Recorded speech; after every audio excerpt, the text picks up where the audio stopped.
안녕하세요. 떠먹여주는 지식 떠먹지입니다. 우리가 진짜 명품을 마주할 때 그 물건에 기능이 몇 개나 붙어 있는지 일일이 따져보는 사람은 없습니다.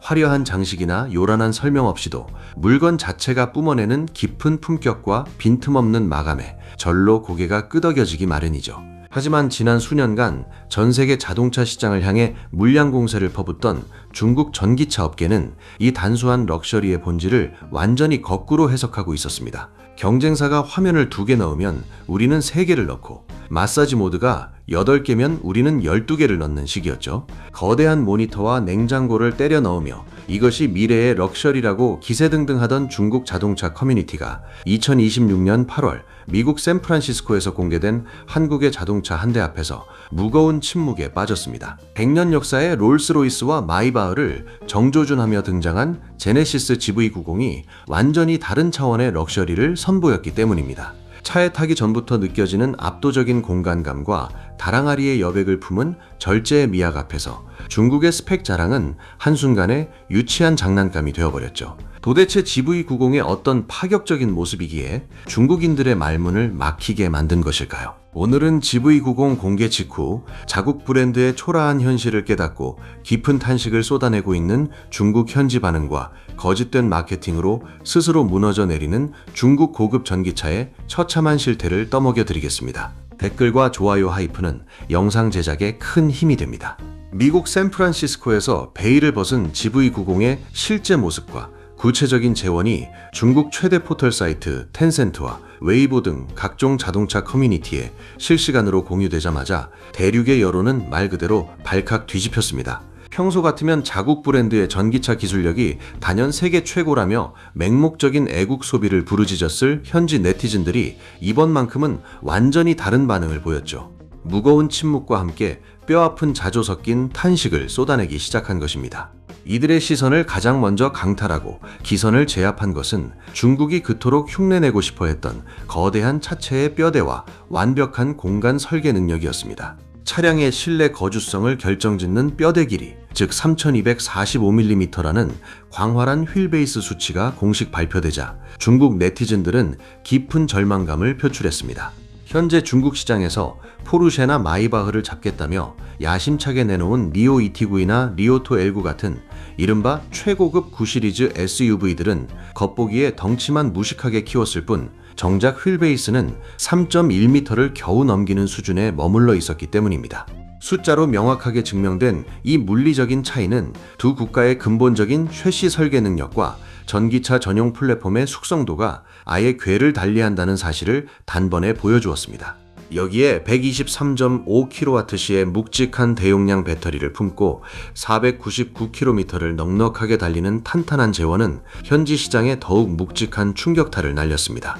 중국 제조사들이 주행거리를 부풀리기 위해 서류상으로만 꼼수를 쓰거나 툭하면 길거리에 멈춰서는 잔고장으로 허풍 섞인 스펙을 자랑하던 것과는 너무나도 극명한 대조를 이루었죠. 하지만 무엇보다 중국 현지를 가장 경악하게 만든 하이라이트는 차량의 실내외를 연결하는 무늬 구조에 있었습니다. 바로 차체 측면의 굵은 중심 기둥인 B필러를 통째로 덜어낸 네오룬 아치게이트 코치 도어 방식이었습니다. 기둥 없이 앞문과 뒷문이 양쪽으로 활짝 열리며 탑승자를 맞이하는 웅장한 진입 공간을 눈으로 직접 확인한 중국 소비자들은 패배감을 감추지 못했습니다. 연일 17인치 스크린 크기와 12가지 마사지 시트 개수만 자랑하며 억지로 화려함을 연출하려던 자국의 니오나 지커 브랜드를 보다가 제네시스를 보니 진짜 럭셔리가 무엇인지 단번에 알겠다며 깊은 부러움을 쏟아냈습니다. 실제로 텐센트 기사 댓글에는 원래 올해 바꾸려고 예약해둔 자국산 플래그십 고급차의 계약을 당장 취소하고 싶다거나 세계 3일 자동차 제조사답게 독창성과 셰시를 다루는 성숙함이 우리와는 차원이 다르다는 냉정한 자아 성찰이 꼬리를 물고 이어졌습니다. 자동차의 중앙 기둥을 없앤다는 것은 단순히 디자인 스케치 위에서나 가능한 시각적인 기교가 결코 아닙니다. 측면 충돌 시 탑승자의 목숨을 지켜낼 가장 튼튼한 방어막을 덜어내는 것이기에 차체 하부의 초고장력 강판 설계와 완벽한 공학적 하중 분산 기술이 뒷받침되지 않으면 시도조차 할 수 없는 영역입니다. 1.5배 두꺼워진 프레임과 지붕에서 터져나오는 루프 에어백 등 보이지 않는 안전기술이 꽉 차 있다는 사실이 알려지자 중국 업체들이 당장 내일 똑같은 디자인을 카피하고 싶어도 기술력의 한계로 흉내조차 낼 수 없다는 절망감이 현지 커뮤니티를 덮쳤습니다. 언제나 스펙 숫자 싸움에서 이겼다고 자만하던 중국 시장이 단 한 대의 한국 자동차가 보여준 압도적인 기본기 앞에서 철저하게 무너져 내린 것입니다. 그렇다면 이들은 단순히 3245mm라는 휠베이스 숫자나 문이 열리는 방식 하나 때문에 이토록 처참한 패배감을 느낀 것일까요?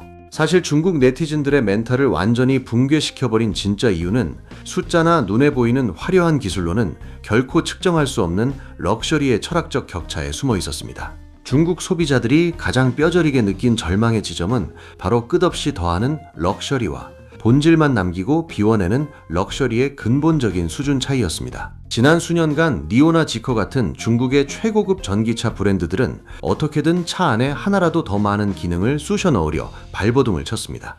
경쟁사가 실내에 모니터를 2개 달면 우리는 3개를 달고 마사지 모드가 8개면 우리는 12개로 늘리는 식의 무한 경쟁이 벌어졌죠. 문을 열면 20개가 넘는 스피커에서 요란한 불빛이 번쩍이고 커다란 스크린에는 온갖 화려한 애니메이션이 돌아가며 탑승자에게 차의 기능을 쉴 새 없이 떠들어댔습니다. 카탈로그 스펙 한 줄을 더 채우기 위해 조잡한 전자장비들을 덕지덕지 붙이는 것이 중국 자동차 업계가 아는 유일한 고급화 전략이었습니다. 무엇을 더 넣을까만 고민하다 보니 결국 모든 차가 비슷해지는 극심한 피로감과 공백기가 시장에 찾아오게 되었습니다. 다 있는데 왜 하나도 특별하지 않지라는 근본적인 의문이 현지 소비자들 사이에서 피어오르기 시작한 것입니다. 바로 이 틈을 비집고 들어온 제네시스 GV90은 완전히 정반대의 길을 선택하며 낡은 시장의 문법을 파괴해버렸습니다. 무언가를 억지로 더 채워넣는 대신 불필요한 모든 것을 과감하게 빼버리며 공간의 여백을 극대화한 것입니다. GV90 실내에도 분명 24.6인치 팝업 디스플레이와 25개의 뱅앤올룹슨 스피커가 탑재되어 있습니다. 하지만 제네시스는 이를 결코 전면에 내세워 자랑하지 않았습니다. 대신 탑승자가 차에 오르는 진입의 순간부터 럭셔리의 본질을 완전히 새롭게 정의했습니다. 차체의 거대한 B필러 기둥을 없애버린 네오른 아치게이트 덕분에 탑승자는 비좁은 틈으로 몸을 굽혀 구겨 넣는 것이 아니라 탁 트인 최고급 라운지로 편안하게 걸어 들어가는 듯한 완벽한 해방감을 맞이하게 됩니다. 승객이 굳이 몸을 숙이지 않아도 되게끔 자동차의 뼈대 구조 자체가 사람을 깊이 배려하는 경지에 도달한 것입니다. 실내의 기능들은 결코 자신을 요란하게 광고하지 않고 묵묵히 승객을 대접합니다. 일열 좌석을 뒤로 180도 회전시키는 스위블링 시트는 단순한 자동차 실내를 완벽한 거실이자 독립된 응접실로 탈바꿈시킵니다. 그리고 무엇보다 중국인들의 말문을 막히게 한 것은 실내 바닥에 숨겨진 세심한 디테일이었습니다. 차가운 플라스틱이나 흔한 직물 매트 대신 최고급 천연 원목을 넉넉하게 깔아두었고 그 아래에서 한국 고유의 온돌 문화에서 착안한 복사열 난방이 은은하게 피어오르도록 설계했습니다. 얼굴로 뜨거운 히터 바람을 쏟아내거나 시끄러운 공조기 기계음을 내지 않고 그저 발밑에서부터 공간 전체를 따뜻하게 안아줍니다. 탑승자는 어떤 첨단 장치가 작동하는지 모르는 채로 그저 완벽한 안락함을 누리게 됩니다. 럭셔리 자동차의 진정한 가치는 카탈로그에 적힌 옵션의 개수가 아니라 탑승자가 무의식 중에 느끼는 감각의 깊이에서 결정됩니다. 기능이 승객에게 작동을 과시하고 인식되기를 강요하는 중국차와 최첨단 기술이 스스로를 완벽하게 숨긴 채 사람을 조용히 보좌하는 한국차의 결정적인 수준 차이가 바로 여기서 명확하게 갈라진 것입니다. 한국의 달 항아리처럼 복잡한 기교와 장식을 덜어내고 본질적인 우아함만 남긴 이 덜어냄의 철학은 중국인들에게 둔기로 머리를 맞은 듯한 깊은 충격을 안겼습니다. 중국 브랜드들은 신차 기획회의에서 결코 무엇을 빼는 결정을 내릴 수 없습니다. 기능을 하나라도 빼면 당장 경쟁사와의 마케팅 비교표에서 체크 표시 하나가 사라지기 때문이죠. 뼈대 깊은 유산이 없기에 오직 눈에 보이는 스펙 숫자에만 병적으로 집착할 수밖에 없는 구조적 한계입니다. 하지만 제네시스는 뺄 수 있는 모든 선과 기둥을 비워내고도 첨단 공학 기술로 빈자리를 채우며 자동차가 얼마나 우아해질 수 있는지 전 세계에 증명해냈습니다. 기둥 하나를 도려내기 위해 차체 골격을 1.5배나 더 두껍게 설계하고 세계 최초로 지붕에서 터져나오는 에어백을 장착하는 등 눈에 보이지 않는 공학적 기적이 뒷받침되었기에 가능했던 여백이었습니다. 기능을 앞세워 억지로 자기를 과시하는 속빈 껍데기와 차가운 기술을 따뜻하게 숨겨 승객을 조용히 대접하는 진짜 명품 사이에 넘을 수 없는 거대한 벽을 중국 소비자들도 마침내 뼈저리게 실감하게 되었습니다. 아예 노는 물이 다르고 우리가 모르는 급이 다른 게임을 하고 있다는 사실을 자각한 순간 촌스러운 스펙 공세에 매몰되어 있던 중국 자동차 업계의 한계가 너무나도 비참하게 드러난 셈입니다. 그런데 이렇게 한국 자동차가 진정한 럭셔리로 전 세계의 시선을 사로잡고 있을 때 다급해진 중국 전기차 브랜드들은 아주 유치하고 기만적인 무리수를 던지며 스스로의 밑바닥을 전 세계 언론 앞에 드러내기 시작합니다. 도대체 이들은 어떤 어설픈 조작쇼를 기획했다가 덜미를 잡힌 것일까요? 진짜 명품이 될 수 없다면 명품처럼 보이게라도 만들겠다는 절박함이었을까요? 럭셔리를 자칭하던 중국 자동차 브랜드들은 어설픈 눈속임 쇼에 매달리다 결국 전 세계적인 조롱거리로 전락하고 맙니다. 최근 중국 전기차 브랜드 란투는 자사의 고성능 모델 추광 S가 우한의 한 터널에서 천장을 360도로 회전하는 놀라운 고개 주행에 성공했다며 대대적인 홍보 영상을 퍼뜨렸습니다. 16년 전 벤츠가 SLS AMG 모델을 앞세워 CG 컴퓨터 그래픽으로 연출했던 유명한 광고를 자신들은 순정 양산차로 직접 해냈다며 세계 최초라는 거창한 수식어까지 붙여 거들먹거렸죠. 사실 이 톤이 넘는 무거운 자동차가 터널 천장에 거꾸로 매달려 달리려면 차량의 무게를 거스르는 막대한 다운포스 공기역학 설계와 완벽한 쉐시 밸런스가 한치의 오차도 없이 맞물려야만 가능한 엄청난 공학적 도전입니다. 란투는 자신들의 차체 기본기가 그만큼 완벽하다는 것을 전 세계에 뽐내고 싶었던 것입니다. 하지만 이 오만한 도발은 불과 며칠 만에 끔찍한 코미디로 막을 내리게 됩니다. 두꺼운 위장막을 뒤집어 쓴 똑같은 시험 차량이 터널 천장을 타다 중심을 잃고 바닥으로 처참하게 곤두박질치는 실패 영상이 인터넷에 유출된 것입니다. 무거운 배터리를 품은 전기차가 그대로 지붕으로 추락하며 형체를 알아볼 수 없을 정도로 찌그러진 이 영상은 대중에게 엄청난 충격을 주었습니다. 여기서 사람들이 가장 크게 분노한 대목은 고개 주행의 실패 자체가 아니었죠. 바로 추락한 차량 전체를 꽁꽁 싸매고 있던 두꺼운 위장막이었습니다. 애초에 스턴트에 실패할 경우 어느 브랜드의 차량인지 정체를 철저히 숨기기 위해 위장막까지 씌워가며 사기극을 기획했다는 비열한 민낯이 들통난 순간이었기 때문입니다. 요행이 성공하면 당당하게 우리 기술이라고 자랑하고 실패하면 아무도 모르게 폐차장에서 흔적을 지워버리겠다는 이 저열한 꼼수는 자국민들조차 혀를 내두르게 만들었습니다. 이런 조작된 가짜쇼로 덮기에는 실제 도로 위에서 벌어지는 품질 붕괴 현상이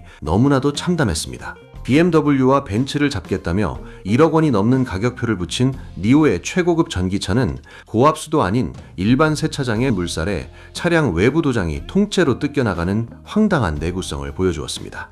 자동차 도장은 단순히 겉면에 색을 칠하는 작업이 아닙니다.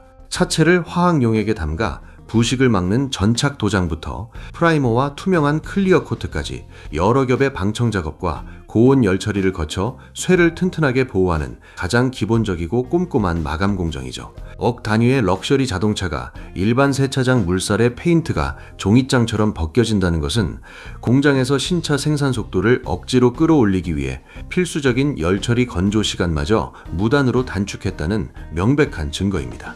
역시 1억 원을 호가하는 화웨이의 프리미엄 브랜드 아이토 차량은 출고 2년 만에 차체 하부 전체에 붉은 녹이 슬어 썩어 들어가는 현상이 발견되었습니다.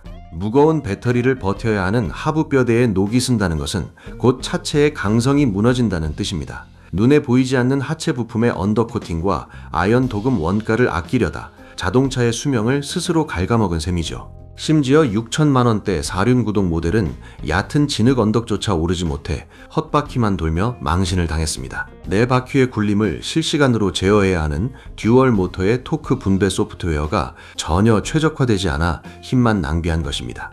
더욱 황당한 것은 후진 기어를 넣으면 실내의 거대한 카메라 화면이 무려 13초나 지나서야 켜지는 어처구니 없는 먹통 현상까지 빚어졌다는 점입니다. 자동차의 두뇌 역할을 하는 전자 제어 시스템은 언제나 실시간으로 주변 상황을 처리해야 하는 생명과 직결된 장비입니다. 하지만 이들은 값싼 태블릿 PC 부품을 가져다 대충 코딩해서 얹어 놓았기에 13초 전에 과거를 보여주는 엄청난 시스템 지연 현상이 발생한 것입니다. 화려한 디스플레이 뒤에 텅 비어있는 조잡한 기계적 기본기가 실제 소비자들의 일상 속에서 낱낱이 까발려지고 있는 것이죠. 하지만 이토록 황당한 잔고장과 페인트 불량은 앞으로 이들이 도로 위에서 겪게 될 진짜 참사에 비하면 그저 애교 수준에 불과했습니다. 싼 맛에 샀던 화려한 자동차가 탑승자의 목숨을 정면으로 겨누는 끔찍한 흉기로 돌변하는 사건들이 막 터져나오기 시작했기 때문입니다. 허술한 조립 품질과 날림 검증은 단순히 운전자를 짜증나게 만드는 선에서 끝나지 않았습니다. 탑승자의 목숨을 정면으로 위협하는 끔찍한 흉기로 돌변하며 중국 도로 위를 아수라장으로 만들고 있죠. 시속 100km로 달리는 2톤짜리 쇳덩어리 안에서 전자제어 장치가 먹통이 된다는 것은 상상조차 하기 싫은 끔찍한 재앙을 의미합니다. 지난 2026년 8월 22일 중국 광둥성 윈푸에서는 이 악몽이 그대로 현실이 되어버린 참혹한 사고가 발생했습니다. 전자제어 시스템이 완전히 통제력을 상실한 전기차가 도로 위를 맹렬하게 질주하는 급발진 의심사고가 터진 것입니다. 차량의 두뇌 역할을 하는 중앙 컴퓨터 칩셋에 알 수 없는 오류가 발생하면서 가속 페달과 브레이크가 전혀 말을 듣지 않는 통제 불능 상태로 내달렸습니다. 특히 전기차는 내연기관 자동차보다 배터리 무게 탓에 차체가 훨씬 무겁고 초기 가속력이 압도적으로 빠르기 때문에 제동장치가 먹통이 될 경우 그 파괴력은 물리적으로 상상을 초월합니다. 결국 운전자의 통제력을 완전히 벗어나 폭주하던 이 차량 때문에 무려 3명이 숨지고 6명이 중경상을 입는 끔찍한 비극이 벌어졌습니다. 소프트웨어 최적화와 가혹한 도로 테스트 과정을 생략한 채 무리하게 신차를 찍어낸 대가가 무고한 생명을 앗아가는 참사로 이어진 것입니다. 여기에 더해 원인을 알 수 없는 배터리 열폭주 현상까지 연이어 터지며 현지 소비자들을 극심한 공포로 몰아넣고 있습니다. 시뻘건 불길에 휩싸인 무인 전기차가 스스로 앞으로 돌진하며 주변 사람들을 덮치려는 공포영화 같은 영상까지 소셜미디어를 통해 퍼지며 대륙 전체가 충격에 빠졌습니다. 차량 하부에서 화재가 발생해 고전압 배선이 녹아내리면서 모터 제어기에 심각한 합선이 일어났고 운전자도 없는 차가 갑자기 괴물처럼 돌진해버린 것입니다. 더욱 심각한 문제는 주차장에 가만히 세워둔 차량에서 섭씨천도가 넘는 열폭주가 단 몇 초 만에 일어나고 불이 나면 전자식 문이 강제로 잠겨버려 탑승자가 갇히는 치명적인 결함이 연이어 보고되고 있다는 점입니다. 원가 절감과 겉보기에만 치중해 매립형 전자식 도어 손잡이를 달아놓고 정작 비상 상황에서 전력이 차단되었을 때 문을 수동으로 열 수 있는 기계적 안전장치조차 제대로 설계하지 않은 탓입니다. 100년 역사를 지닌 글로벌 럭셔리 브랜드들이 위급한 상황을 대비해 반드시 2중 3중의 물리적 안전 케이블을 남겨두는 것과는 너무나도 대조적인 얄팍한 설계 수준입니다. 화려한 마사지 시트와 대형 냉장고에 홀려 차를 샀다가 언제 터질지 모르는 시한폭탄을 타고 다닌다며 현지 소비자들의 인내심은 이미 바닥을 드러냈습니다. 목숨을 걸고 차를 타야 한다는 자조 섞인 탄식과 함께 제조사를 향한 극심한 분노와 불신이 끓어오르고 있는 상황이죠. 이처럼 뼈대 깊은 안전기술 대신 눈앞의 스펙 경쟁에만 몰두한 대가는 글로벌 럭셔리 시장의 차가운 판매 성적표로 고스란히 돌아오고 있습니다. 중국 업체들이 포르쉐와 벤츠 마이바흐를 꺾겠다며 야심차게 쏟아낸 니오 ET9이나 리오토 L9 같은 이른바 최고급 9시리즈 플래그십 전기차들은 현재 해외 시장에서 철저하게 외면당하고 있습니다. 2026년 기준 이들의 해외 판매 비중은 전체 생산량의 1%조차 되지 않는 처참한 굴욕을 맛보고 있습니다. 눈을 현혹하는 에어 서스펜션과 자율주행 기능을 아무리 떠들어대도 차체의 기본기가 무너져 있다는 사실을 전 세계가 눈치챈 것입니다. 전 세계를 누비며 가장 좋은 것만 경험해본 글로벌 최상위 부호들의 눈높이는 카탈로그에 적힌 화려한 기능 몇 줄에 결코 속아 넘어가지 않습니다. 모니터 몇 개 더 달아주고 가격을 후려치는 얄팍한 상술로는 생명을 지켜내는 확고한 안전 철학과 오랜 시간 축적된 대체 불가능한 브랜드의 신뢰를 절대로 대신할 수 없습니다. 화려한 조작 영상과 무모한 스펙 밀어내기로 덩치를 키워온 중국 전기차의 거품이 차가운 글로벌 시장의 현실 앞에서 서서히 꺼지고 있습니다. 반면 GV90을 앞세운 한국 자동차는 전 세계에서 가장 진입 장벽이 높고 소비자 안목이 까다롭기로 유명한 최대 격전지 북미 시장에서 아주 묵직하고 단단한 질주를 이어가고 있죠. 미국 시장은 수많은 글로벌 자동차 브랜드들이 야심차게 도전장을 던졌다가 품질과 안전성 문제로 철퇴를 맞고 쫓겨난 이른바 브랜드의 무덤으로 불리는 곳입니다. 하지만 제네시스는 이 험난한 시장에 진출한 이후 누적 판매량 45만 대를 가볍게 돌파하며 현지 소비자들의 굳건한 신뢰를 받고 있습니다. 더욱 놀라운 것은 최근의 시장 상황입니다. 글로벌 전기차 수요가 일시적으로 둔화된다는 우려 속에서도 이례적인 대기록을 22개월 연속 판매 성장세라는 묵묵히 써내려가고 있습니다. 올 상반기 미국 럭셔리 시장의 성적표를 들여다보면 상황은 더욱 극명하게 갈라집니다. 수십 년간 럭셔리의 대명사로 군림해온 아우디가 17%, 랜드로버가 26%, 포르쉐마저 15%나 판매량이 곤두박질치는 심각한 불황을 겪고 있습니다. 이처럼 쟁쟁한 독일과 영국의 전통 강자들이 일제히 뒷걸음질을 칠 때 오직 제네시스만이 나홀로 독보적인 상승 곡선을 그리며 점유율을 무섭게 끌어올리고 있습니다. 이러한 눈부신 성과의 이면에는 타협 없는 뼈대 굵은 기술력과 철저한 검증 과정이 굳건하게 자리 잡고 있습니다. 미국에서 가장 권위 있고 깐깐한 평가기관으로 꼽히는 US 뉴스 앤드 월드 리포트가 발표한 최고의 럭셔리 자동차 브랜드 평가에서 제네시스는 쟁쟁한 경쟁자들을 모두 밀어내고 당당히 1위 자리에 올랐습니다. 주행 성능과 실내의 안락함, 그리고 무엇보다 탑승자의 생명을 지키는 안전성 등 모든 평가 항목에서 압도적인 점수를 받아내며 프리미엄 스포츠카의 상징인 포르쉐마저 꺾어버리는 이변을 만들어낸 것입니다. 눈에 보이는 화려함에만 집착하다 자국민들에게조차 외면받는 중국 럭셔리 브랜드들의 처참한 현실과 완벽하게 대비되는 성적표라 할 수 있죠. 결국 이 엇갈린 두 국가의 현실은 자동차 산업이 절대 타협해서는 안 될 변치 않는 진리를 아주 냉정하게 증명해 줍니다. 돈으로 칠한 거대한 스크린이나 허풍 섞인 마케팅이 오랜 시간 다듬어온 진짜 명품을 결코 대신할 수 없다는 사실을 전 세계가 실시간으로 목격하고 있습니다. 오늘 이야기는 여기까지입니다.